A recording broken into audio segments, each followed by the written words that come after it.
Hello, everyone.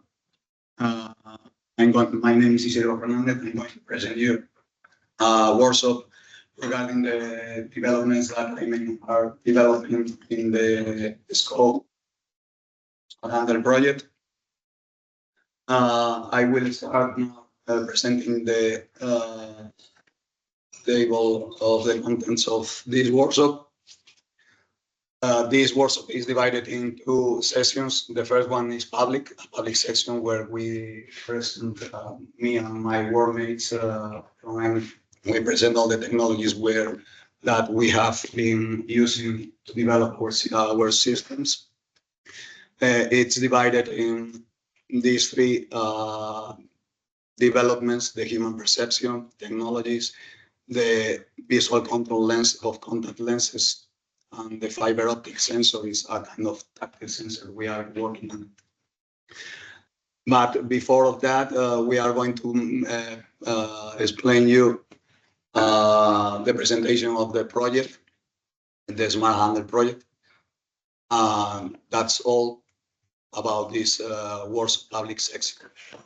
At the end, we will go downstairs to see all our developments at this point where we achieve our development. And but before of that, we will try to explain you here what are you going to see downstairs, because it's easier downstairs. It's very noisy, maybe, or okay, it's not so easy to listen the in my face today is worse, but okay, my voice is not very well. So that's all on this. So if you want to present, she's Alancha. She's the coordinator. She's going to present the SMARTHANDLE. Good afternoon, everybody. I'm Alancha Renteria from Tecnalia Technology Center in Spain, and I will give you a short presentation of the SMARTHANDLE project, which is running the third year of the project. We will finish by December this year.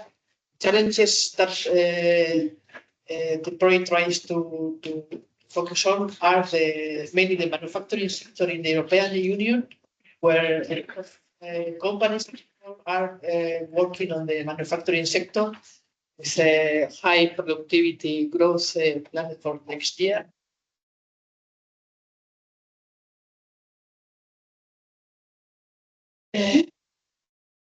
The problem in the current manufacturing market is the high variability of products with more and more shorter life cycles, which is a problem for manufacturing companies which have to adapt their automation and their production means to that variability of products.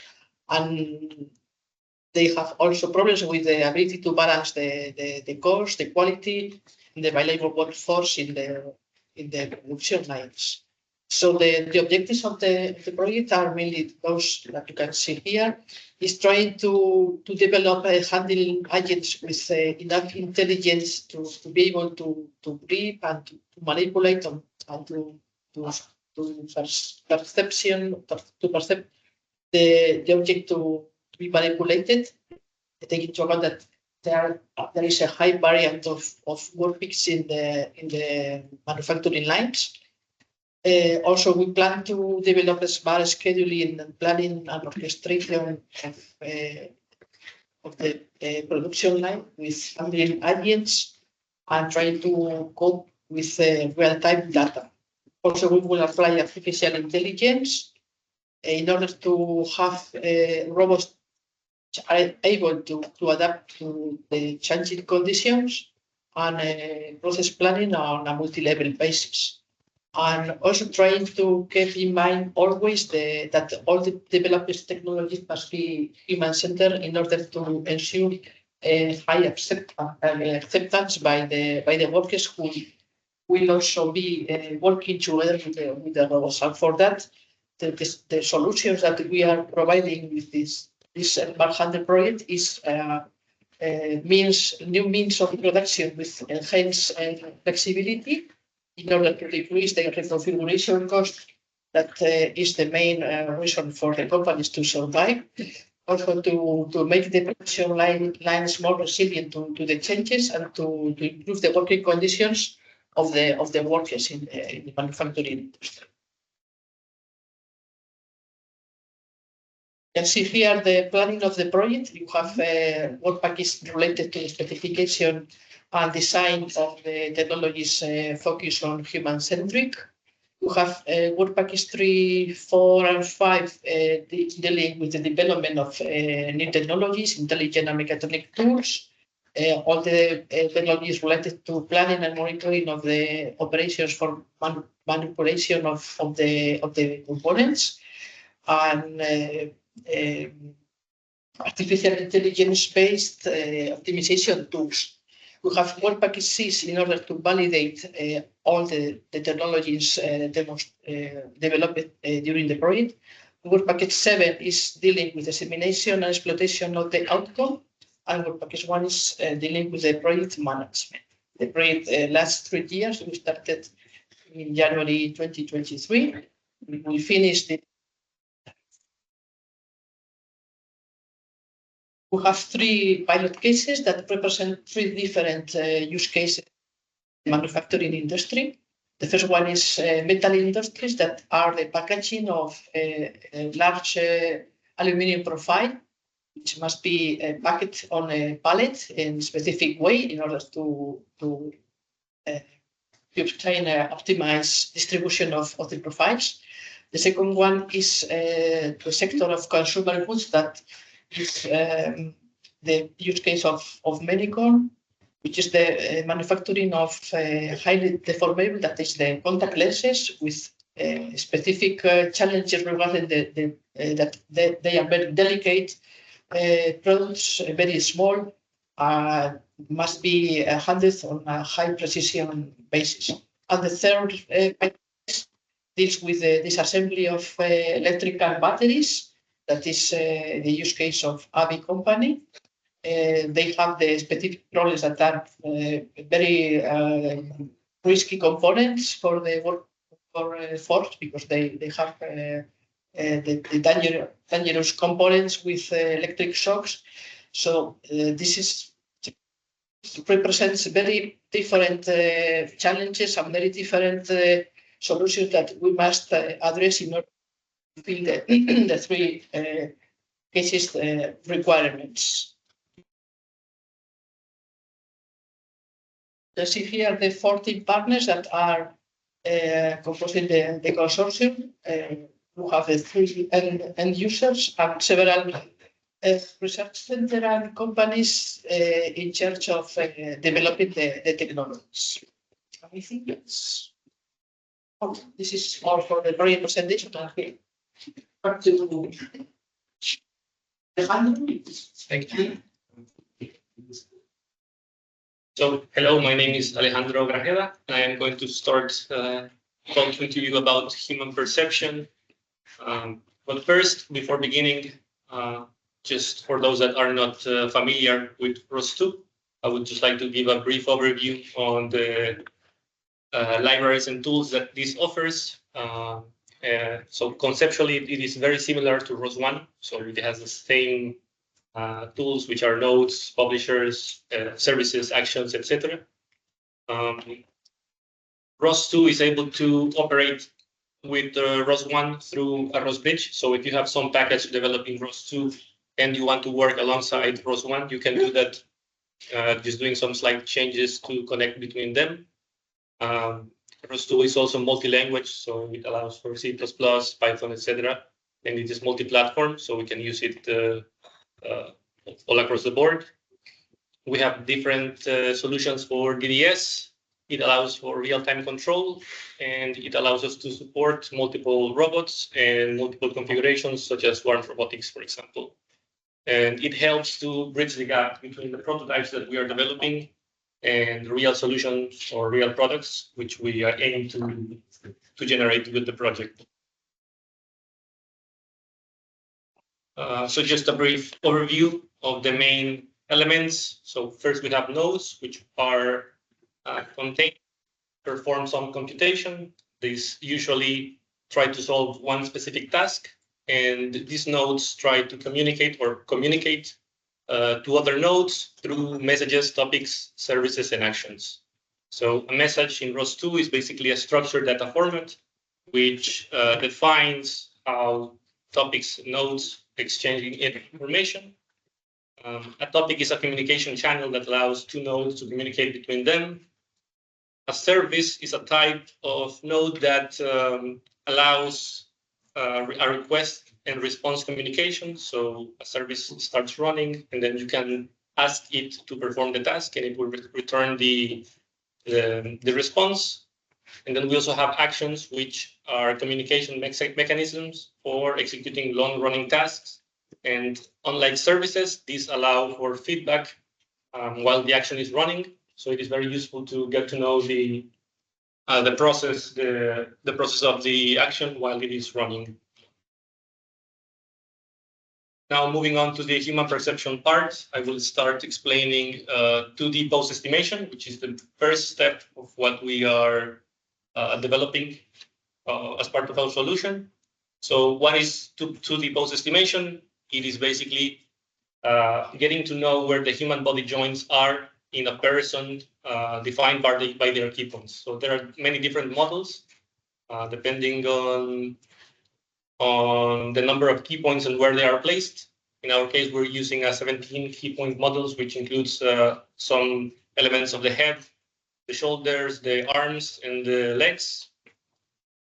And this 2D pose estimation helps to understand persons in a spatial context. And it is useful for activity recognition, posture analysis, augmented realities, among other cases. So how do we achieve this? Basically, we have a pipeline that starts with a camera, and this camera acquires or captures images. This image is fed to a neural network model, in this case, which is YOLO Pose version 8. And by processing this image with this model, we can achieve the estimation of the key points of the person that's in the image. Now, this is the usual way that this task is solved nowadays, but there are other classical solutions that have been around for a couple of decades, but this is what we're focusing on in this project. Now, we start with 2D, but our main goal is to have a 3D pose estimation. This can be solved similarly in many different ways. The way that we are developing as part of the project is to have a pair of calibrated cameras, so a stereo calibration between two cameras. And this allows us to do a 3D triangulation from the known poses in 2D space. So what are some of the main challenges of this? Is that we need a precise calibration between the stereo pair of cameras. And of course, if the person is occluded in one of these two cameras, we can have some noise respecting the 2D pose estimation. But the main steps to have a 3D pose estimation from what we have seen is to capture the images from the two cameras and estimate their 2D poses as we saw in the last slide. Then we try to match corresponding key points using epipolar geometry. And this is because we have the pair of calibrated cameras. We know the relationships in space between both of them. And this allows us to triangulate the pose key points using these parameters. Now, for this, we have tried to develop a modular solution that is easy to deploy and is scalable. So we have developed a module that contains one NVIDIA Jetson, a camera, and a POE injector to communicate these two elements.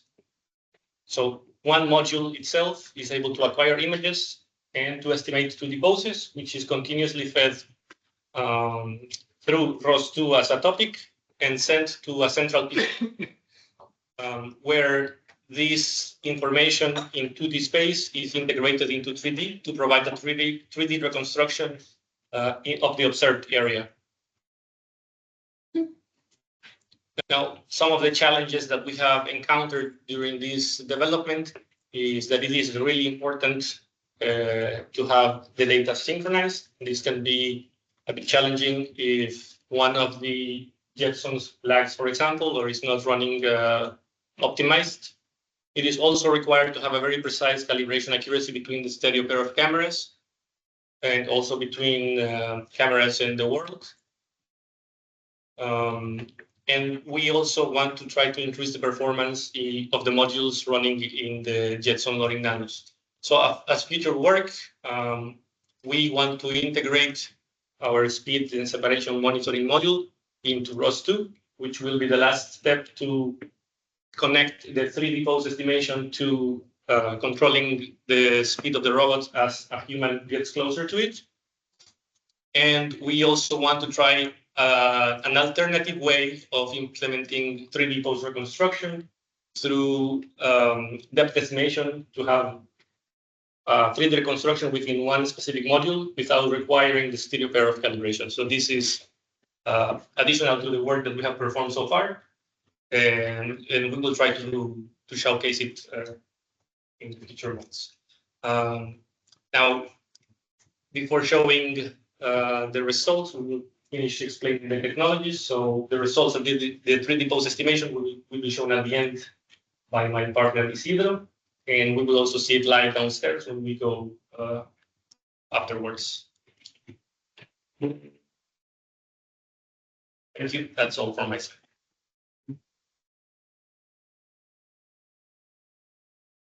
Hello, my name is Damian, and I developed the hand gesture detection model.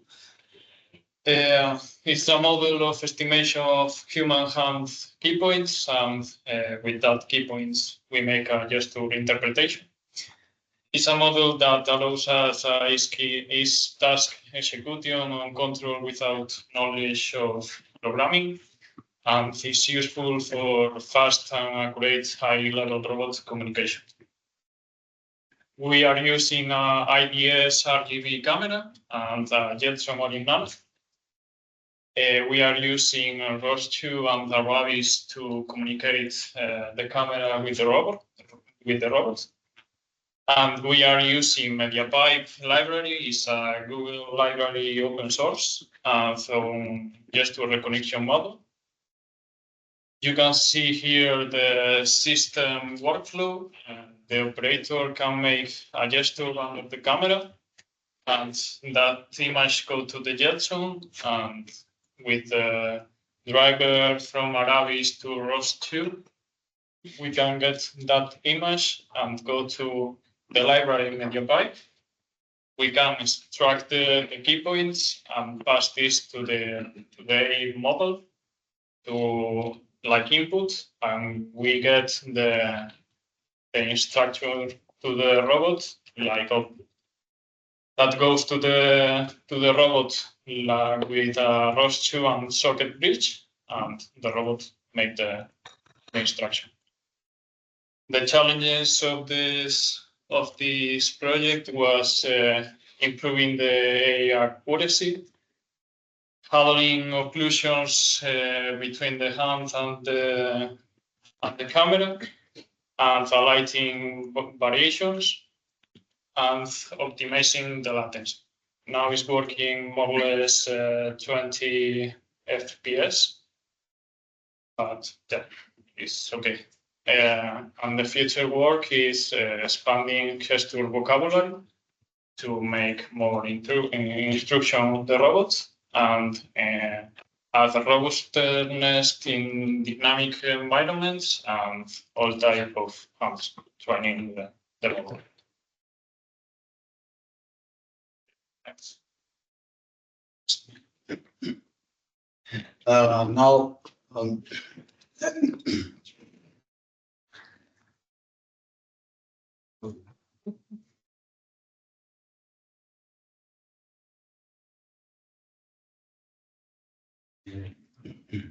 let me introduce you a briefly overview about the contactless visual system that we have developed. All of this is regarding also with the work that my workmates have explained to you now before. So I'm going to introduce basic concepts of the artificial vision technology, which is something very important. We have to be conscious about that this is very important for the development of that people, of the software that people is working. Because without a good hardware system, we're able to acquire good images to support this software development. This is very important. So let me show you what's the context of the artificial vision. For example, here I present you a slide about the artificial vision uses.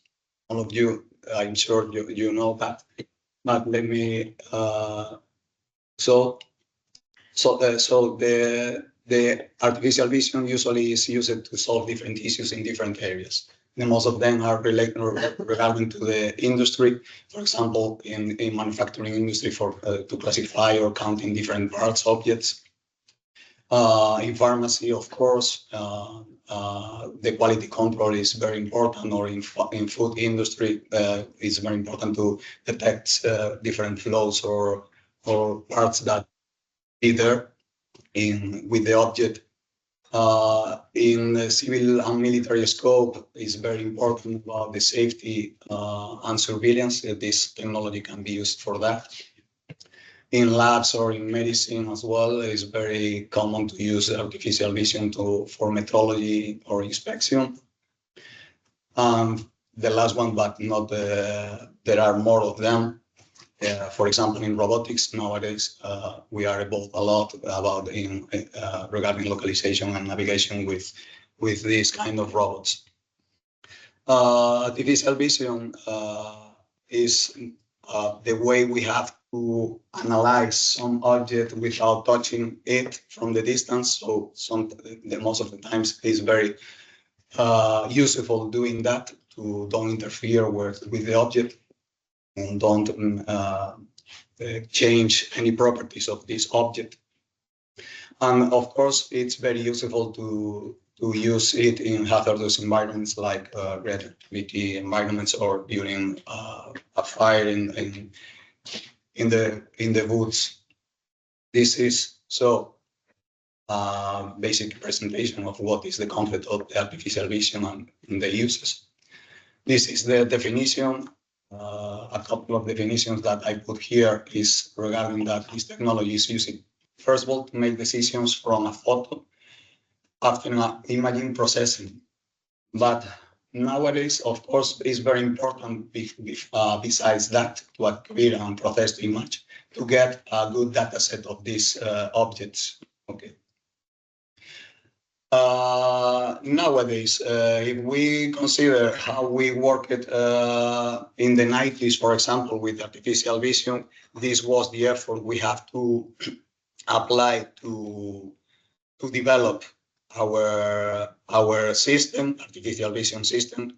Therefore, this is in orange, therefore of the image acquisition regarding to the hardware we have to select to acquire good and the best images with the avoiding the maximum possible the noise with a good and high quality of contrast to avoid this noise.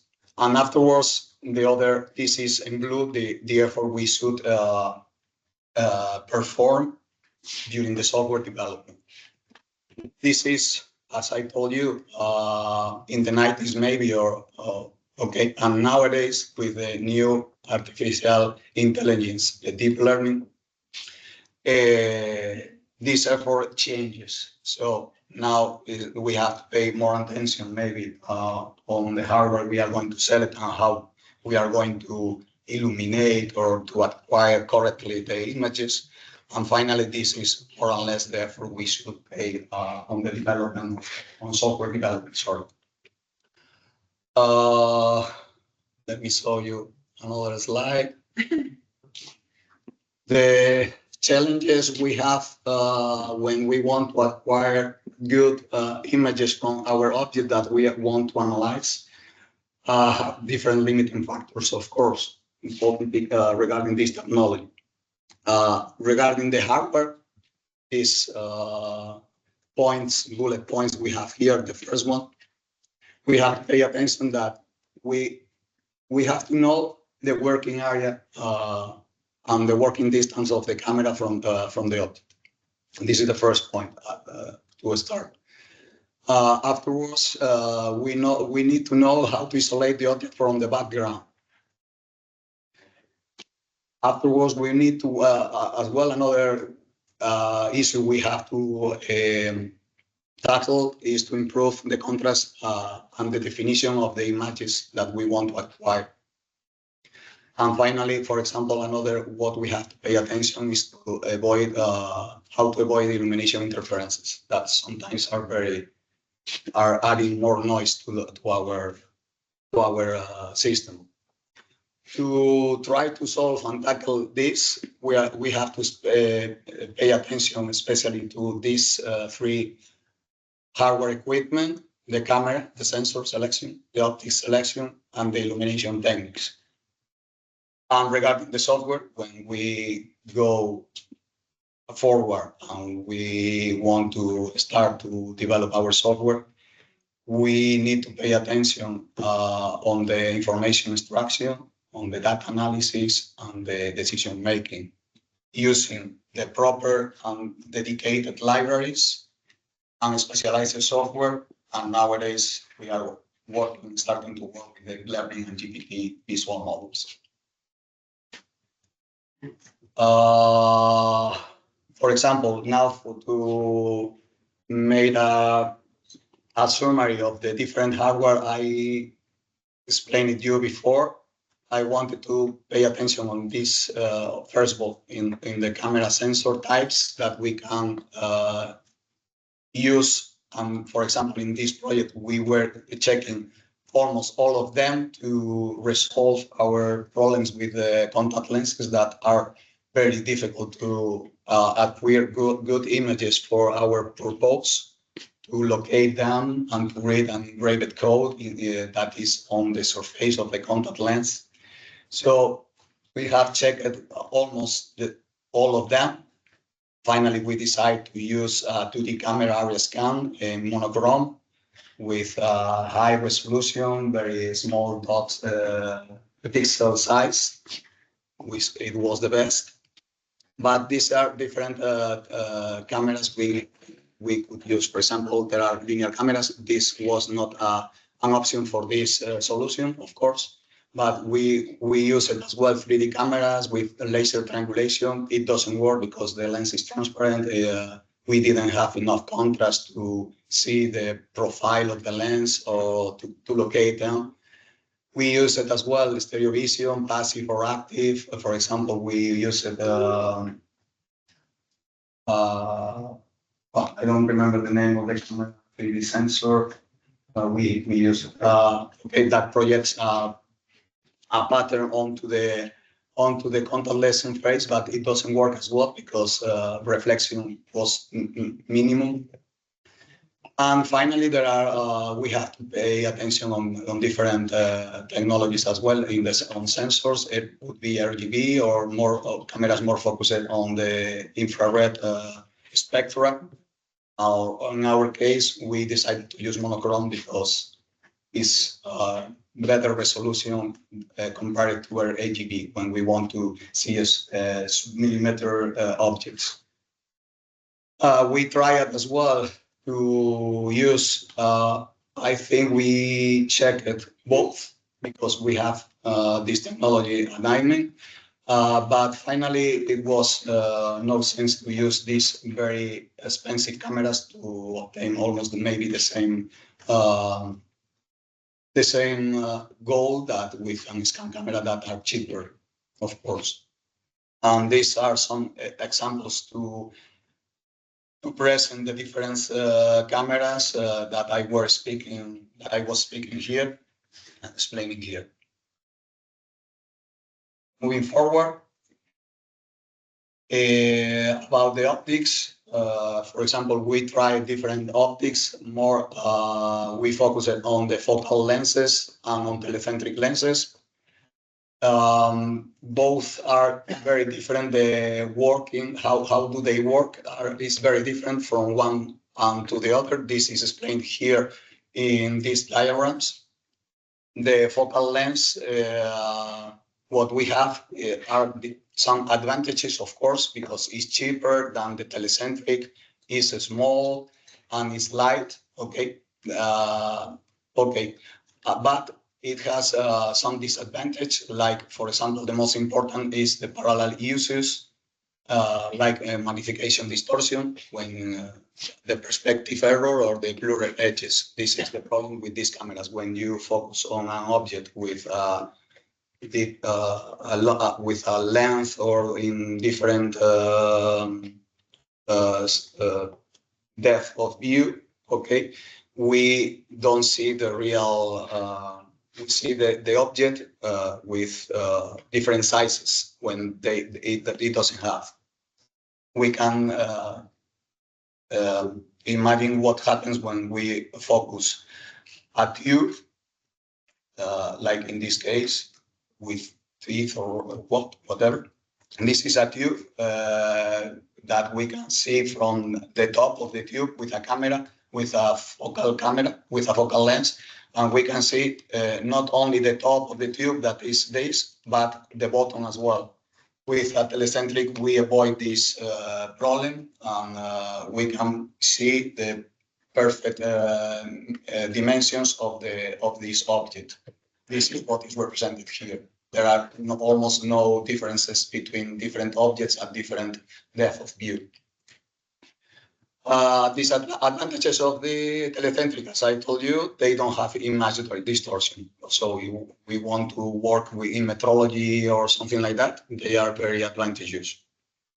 But the disadvantage of these kind of lenses are that they are too much bulky, heavy, and expensive than the other focal lenses.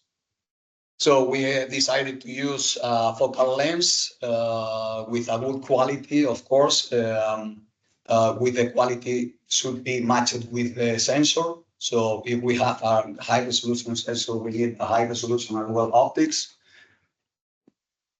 And what else? Okay, another hardware we should pay attention is how we are going to illuminate our object and which kind of light we are going to use.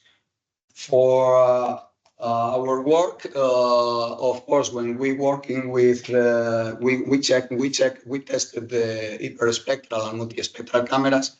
We worked with halogen. These are different spectra of different kinds of lights we could use in an artificial vision project. From daylight to halogen, fluorescent, or the LEDs. As I told you, during our first test with the multispectral camera, we used halogen because it's the spectra closer to the daylight. So we need to have a good spectra to afterwards to get a good different pictures from different frequencies, light frequencies. Okay. Finally, we use it in our developments. We use it a white LED lamp with almost this spectra, very similar to it, and it's working perfectly well. Okay, we were thinking as well, depending on the approach selected, we had two approaches and decided to use one with LED lamp, but the other approach could be used ultraviolet lamp as well, but finally it was not necessary. And about the illumination schemes, it's very important to increase the contrast of the object from the background to avoid any noise and to have a good image to fit the software that we have to develop to analyze the object. There are different illumination schemes. The more usual, the front light. Afterwards, we can, with the front light, as the word says, we have here the lamp and the camera. So always the lamp is in between the camera and the object. In the backlight is just the contrary. The lamp is, the object now is in between the lamp and the camera, and is a good option when we want to measure sizes of pieces, or with, in that case, for example. When we have like contact lenses, something like a code engraved on a surface with not too much volume, or very difficult to get a good contrast, a good solution is to use a dark field illumination technique, which consists on put the lamp in between the object and the camera, but very close to the object surface. In that case, all of the surface defects or on the object can be detected, and increasing the contrast.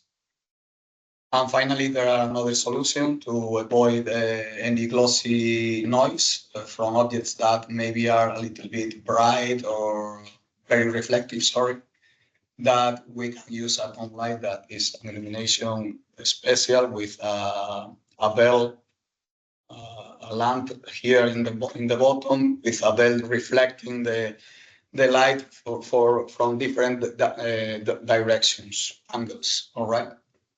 Our solution in that case, we started to work maybe thinking that the dark field was a good solution, but finally we found that the best was to use the front light system, combine it as well in a kind of way with the backlight, using a mirror down to just under the contact lens to reflect the light again upwards to the camera. And what else about this? Yes, but what we did really, it was not put in the, we have to decide the exact height here, the distance from the object to the lamp.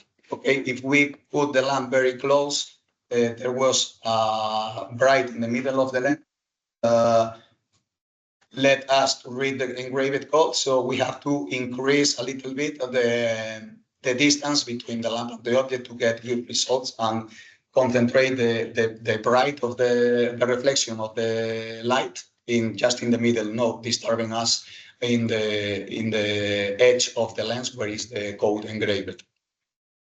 And I think that's all about the visual contact lenses system. Now my workmate is going to explain you the contact lenses tactile system based on fiber optic sensor. Thank you. Thank you. Hi. Now I am Ruben, and now I am going to try to introduce in the file of optical fiber optic sensors. Yeah. Presentation is divided in four sections. The first is a brief introduction about fiber optics and fiber optic sensors. And next is I will show you some types of the different fiber optic sensors that we have here in AIMEN. Some solutions for the automatic handling systems using the fiber optics. And the last part is like a summary of the other projects where we apply fiber optic sensors, because yesterday I see that you have some interest in this kind of technologies. So I will try to explain what other things we do here. Okay, most of you now knows what is a fiber optic. The light is guided inside the fiber optic by a phenomenon known by as total internal reflection, where the light is propagated inside the fiber. The main advantages of fiber optics is that it has a very low attenuation coefficient, so it is very useful for using in communications with communication purpose. Typically, in communication, we have three transmission windows where the attenuation is the lower. For fiber optic sensors, we usually work in this window, 1.5 micrometers to 1.6 micrometers. And this enables us to have very large fiber optic sensors. Yeah. Where we can use the fiber optics, most of you know that all the world is communicated by fiber optics. In 220, it was around 400 optical cables that covers 1.2 million of kilometers for communication purposes. All the world is communicated with fiber because its advantages. But also we can use fiber optics for decoration and also for sensing. Here we use the fibers for sensing, measuring basically temperature and strain variations in the fiber. What types of optical fibers and optical sensors we have in the market? We can divide the sensors in fiber optic sensors and other technologies that also employs fiber or are based on optics, like optical current tomography, infrared thermography, LiDAR, spectroscopic analysis. But if we focus in fiber optic sensors, here we have long petal gratings, speckle-based sensors, fiber back gratings, and scattering sensors. Fiber back gratings and scattering sensors are the ones that we work here before SMARTHANDLE. Now we have these two technologies and also Fabry-Perot interferometer sensors. Okay, with this kind of sensors, we can, with this technology of sensors, we can measure a lot of different parameters. And each one has its own properties, making them better for some application or another one.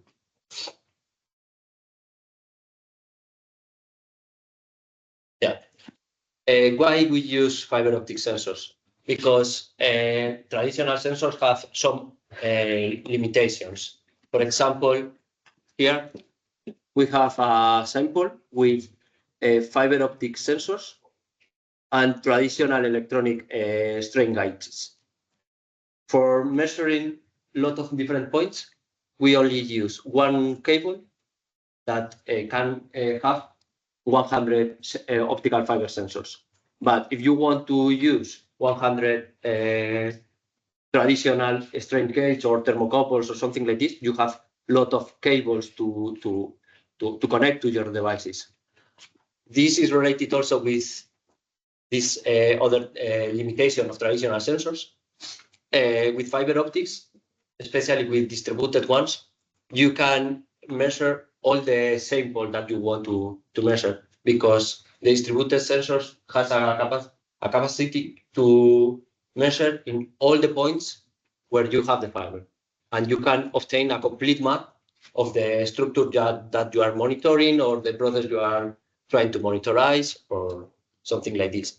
And also traditional sensor based on electronics devices are vulnerable, has influence with the electromagnetic fields around the system.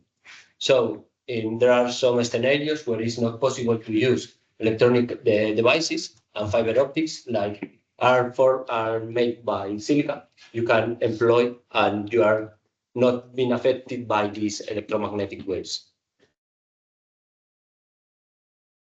What are the advantages of fiber optic sensors? As I said before, they are very small, as we can see later in the framework. The fiber optic is a very small cable, like a hair of your head. It's electrical, it has electrical immunity. You can embed the fiber optics into the wires of electricity wires, and you can monitor this cable with the fiber optic. It's integrable in different materials. For example, this is a sample that we have made here in AIMEN, where we have put an optical fiber embedded directly into metal. But there are other applications where you can find fiber optic sensors embedded in planes, in aeolic generators. There are a lot of systems that has now fiber optic sensors. It can be used in harsh environments with high temperature, because the fiber itself can be exposed up to 1,000 degrees. The problem here is the protective layer that typically is an acrylate layer that only can accept up to 100 degrees. But if you make some coatings, special coatings based on metals, you can use in high temperature environments. And the last one is the remote sensing and the multiplexing of sensors. As I mentioned before, you can have a 1 kilometer fiber with 1,000 points of measurement points, individual points or distributed points. Also, you don't need to put your electronic device near the point where you want to measure. You can put your sensor 100 kilometers far from your measurement point, and this enables to monitor large infrastructures like buildings or bridges or roads. There are a lot of examples where we can use this kind of fiber optics. Yeah, as I mentioned before, and related with the challenge of smart handle or of handling objects, what are the advantages of fiber optic sensors? The main advantages are that they are small, lightweight, and flexible, and we can use we can embed directly these sensors into composite materials, welds, or in 3D printed parts. This is an example of a composite material that we make here, where these lines are the fiber optic sensors. And with this, we can monitorize the manufacturing process of a composite plant. Here we have also some smart structures with the embedded fibers. Here for a metal part, a metal sample. And here this is a vacuum cap that we employ in hard-to project that we will see later. Another advantages of the fiber optic sensors is that with only one fiber, if we make some modifications in the fiber, we can measure a lot of different parameters like temperature, strain, vibration, displacement. In the case of smart handling, we are using the effect of the displacement. We are using the sensor like a displacement sensor to try to estimate when we have the lens or when not, with which pressure. Yeah. Here we can have a categorization of the sensors. This is the run the bridge here in Vigo, and we can divide the fiber optic sensors in point sensors like a thermocouple, a strain gauge, where you need one cable for connect to your sensors. This is the case of the fabric period sensor also. You are required to use one channel for one sensor. But here we have the other technology that we have in AIMEN, that is quasi-distributed or FBGs. And in this part, you have a punctual sensor in a desired location. Here we have the fiber, for example, and here we can put the number of sensors that we want, and we can specify the specific location of these sensors. And the last technology is the distributed sensor. In this, with this technology, all the fiber is the sensor, and you have a spatial resolution. The distance between these points depends on the technology that you are using. If you are using long-range technologies, you have like 1 meter of spatial resolution. And if you use a small range, like the one that we have here and we will see later, you can reach a spatial resolution than less than 1 millimeter. So in 1 meter, you have more than 1,000 points. Yeah.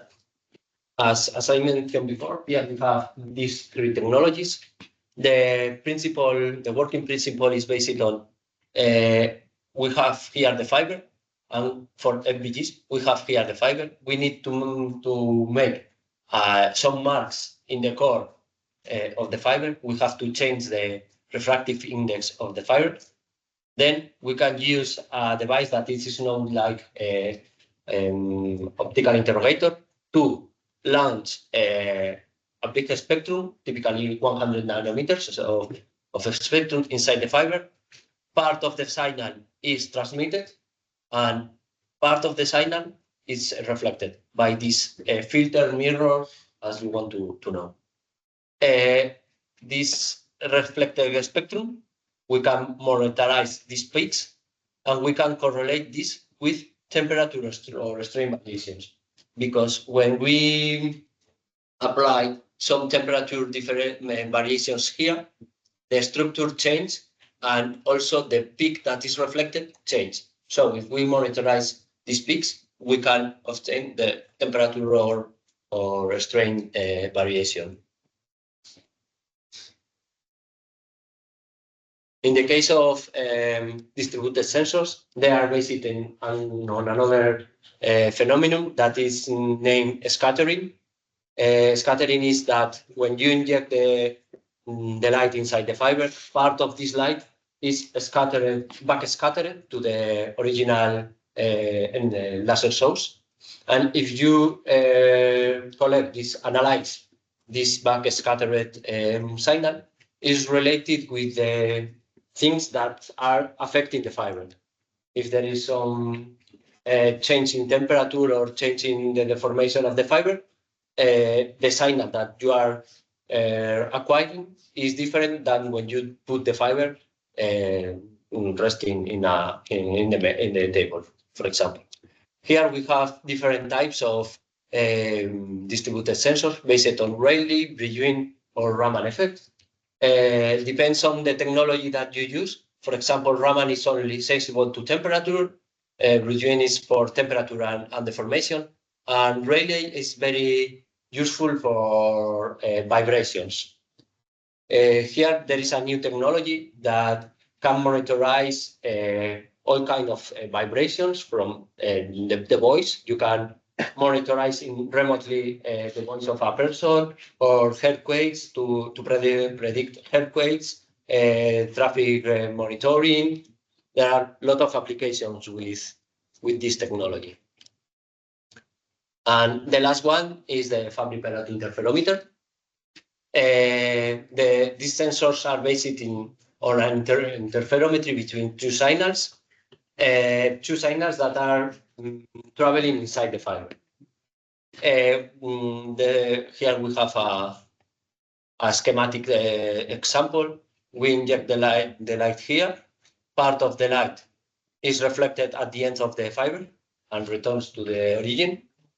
And if we put a mirror, for example, here, we are producing this effect because both signals are traveling inside the fiber, and when the maximum constraints, there are additive interaction. We obtain a sinusoidal signal. If we change this displacement, the period of this signal is also different, and the period of the signal generated is different. And we can use this distance for try to make sensors like the one that we employed in SMARTHANDLE. These sensors have some advantages compared with the other ones, like they are very, very sensitive. Now, when we were at the framework, you can see that the vibrations and everything affects the signal, because this distance is very small, and any change in this distance produce that the signal change big changes with small changes here. We have a wide measurement range, depends on the mirror or the structure that you make here. You can have different measurement range, and the design is very compact. You only need to put the fiber in one part and one mirror or one surface to reflect the design. Where FOSS are employed, these are some examples where we can use fiber optics to monitor pipelines, to monitor structural health, for structural health monitoring of different aeronautics sections. We collect data and correlate with digital twins, for temperature cable monitoring in electrical companies. There are a lot of different applications. In smart handle. Okay, here we have to develop a tactile perception system that allows the continuous monitoring of the force applied on the contact lenses during the manipulation by the vacuum gripper. To develop this, we need to integrate the sensors in this vacuum cap. So here we have the problem of the size of the. I think I have.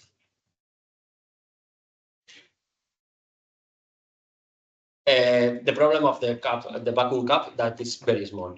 So our idea is to use the Fabry-Perot sensor to develop the sensor to try to estimate when we are applying the correct force, or if we are picking the lens or not, or in some tests that we have done, we see difference if we are picking the lens in the correct position or in the other ones. To develop the sensors, the first thing that we have to do is select the fiber. In this case, it's a single model fiber, like the ones that you have at home with internet. We need a high reflective element, in this case, a mirror, but our first idea was to use the reflection of the lens. And we also need to make a perfect cut, because if we make some, if the cut is not perpendicular to the incident ray, we are losing a lot of energy, and the interaction is worse than if we make a perfect cut.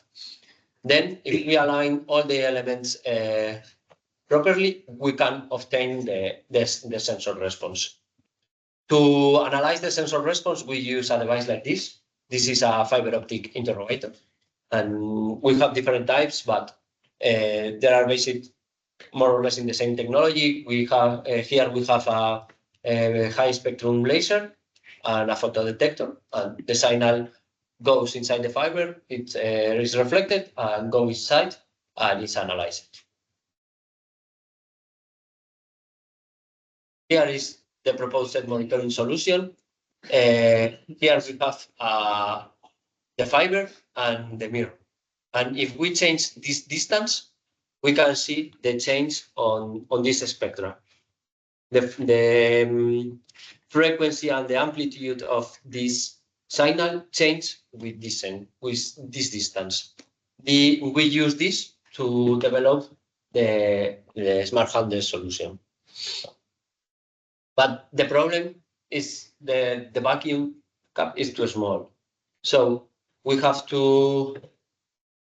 problems to integrate the mirror inside the vacuum cap, and we have to develop the mechanical design of this part, because the vacuum the cap is very small. Here we have some examples of how the fiber is inserted inside the vacuum cap. Here the photo, and this is the results. Here we have 3 different lines. that are related with when we have the system without the lens and when we have the system with the lens picked at different pressures. Here we have the problem that the reflection, the direct reflection of the fiber with the lens is very poor, and the signal has a lot of noise. So we decide to improve the design, where we will see you later in the other part of the workshop. But this was the first approach that we see that the concept was valid to apply to the lenses. Here we can also other hard-to project where we apply other technology to other fiber optic technology to make the picking, and here we can see the picking of a box and the response of the FVG sensor, and you can see how it works. How the signal change when we pick the box or when it is in the table or like this.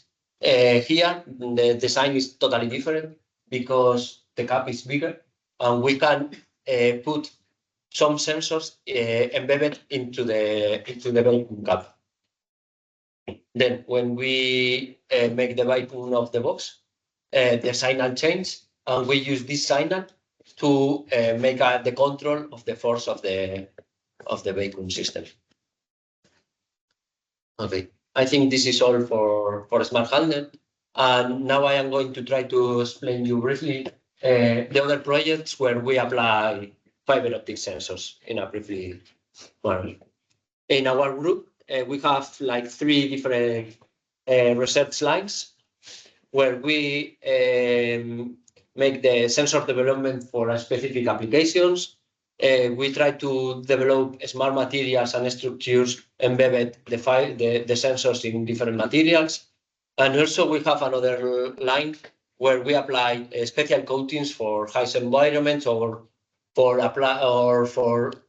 increase the measurement capabilities of the fiber optics.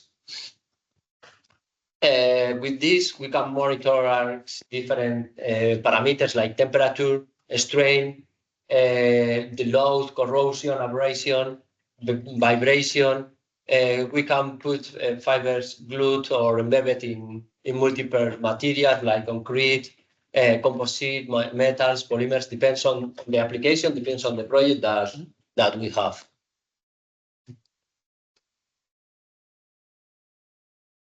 For example, here, this is a national project where we have to monitorize with fiber optics biomass and thermal combined cycle power plants.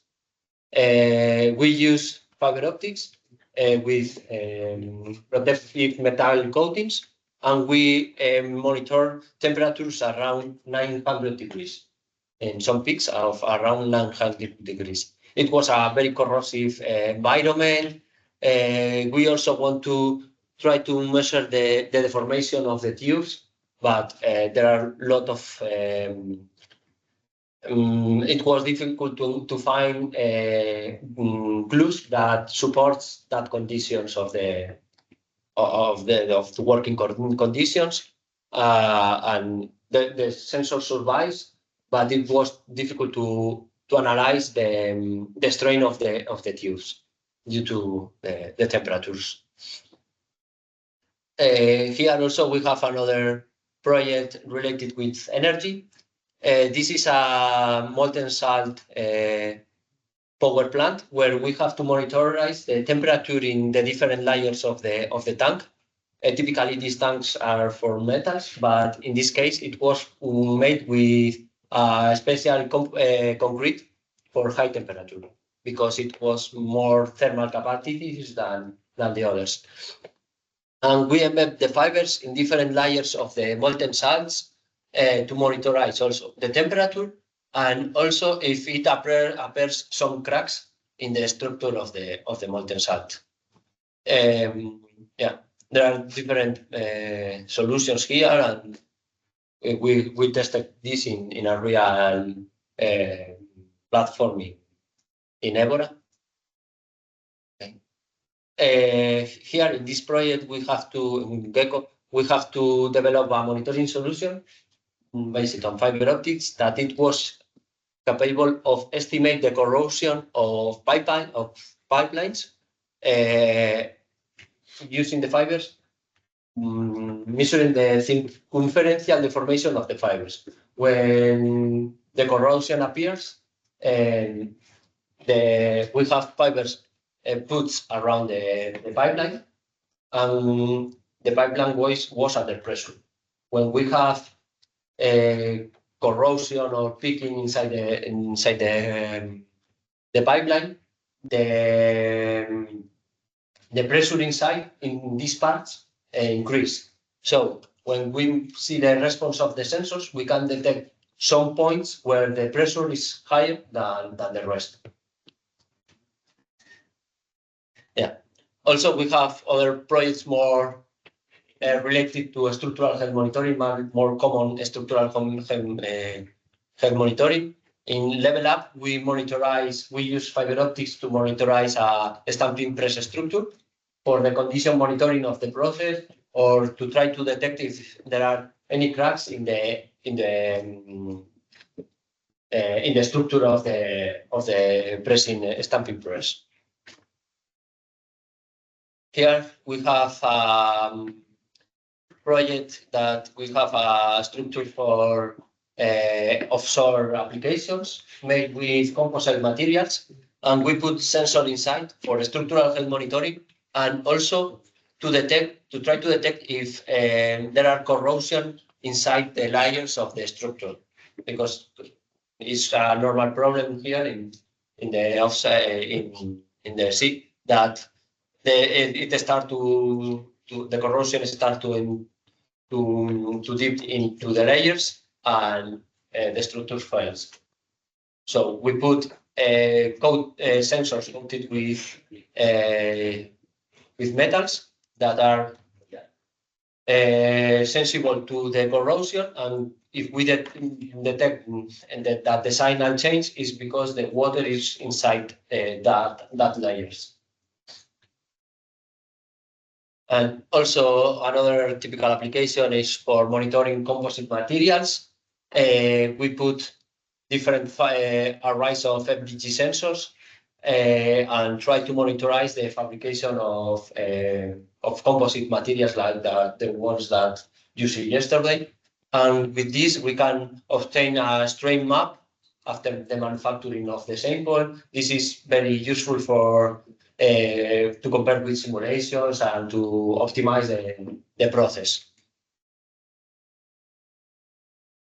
Also, we have projects where we have to embed the fiber into metals. This is one of our lines of research line, and this is a very complex line because the process of welding the fiber is hard, and sometimes it breaks the fiber because the lot of energy that the laser employs to hit the pieces, and yeah, it is. But at the end, when you try to embed one fiber into a metal piece, you can have like this and a smart structure that it was employed in the naval sector to monitorize the working of a building in this case.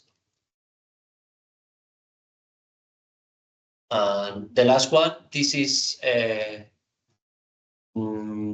also the employment of fiber optic sensors for monitor the temperature in a steel melting furnace. It's a roller.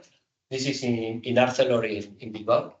We put the sensors in this tube to try to estimate when these layers are disappearing due to the fires inside the furnace. Yeah, and the problem here was that it's rotating, and the optical mechanicals for this is not supposed to employ with these big samples, and we only monitorize like 2 weeks or something else. But the sensor survives inside the furnace. And this is all.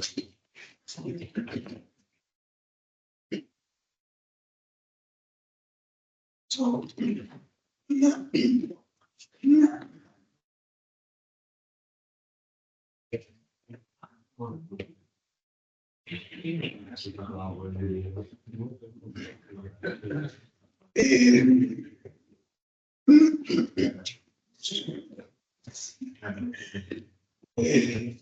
now we have.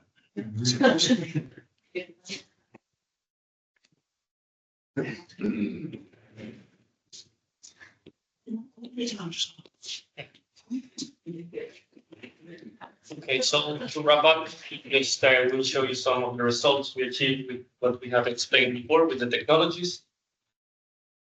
I'm covering for my partner some throat issues.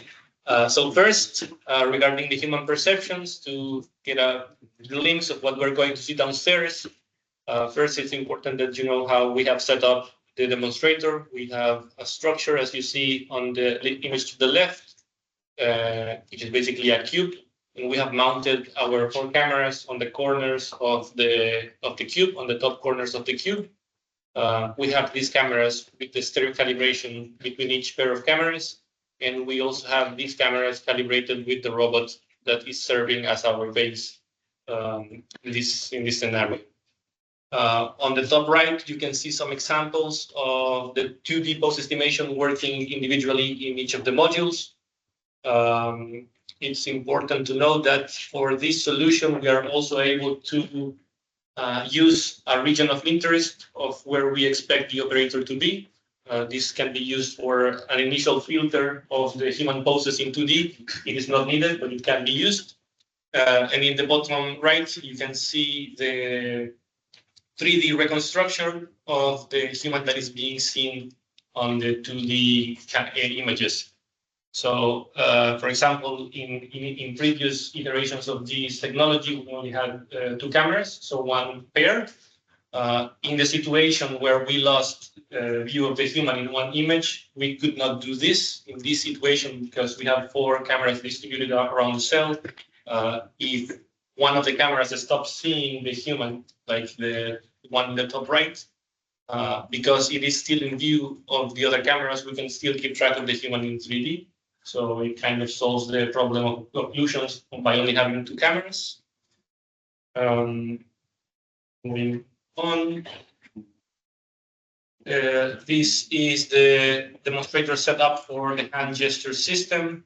We're going to see downstairs how by performing gestures to the camera and having our software running on the Jetson Odin, we are able to communicate with the robot to perform some simple instructions such as start moving, stop moving, or change the routine to routine 1 or routine 2, etc. Then for the contact lenses, this is the setup that we have. On the left, you can see the first tests to check different hardware options, as Isidro mentions in his explanation, and how different light schemes would behave with the lenses. In the right, you can observe the last test, which means what we have chosen for the end demonstrators. So you can see that we have done several tests, and iteratively we have achieved a better result.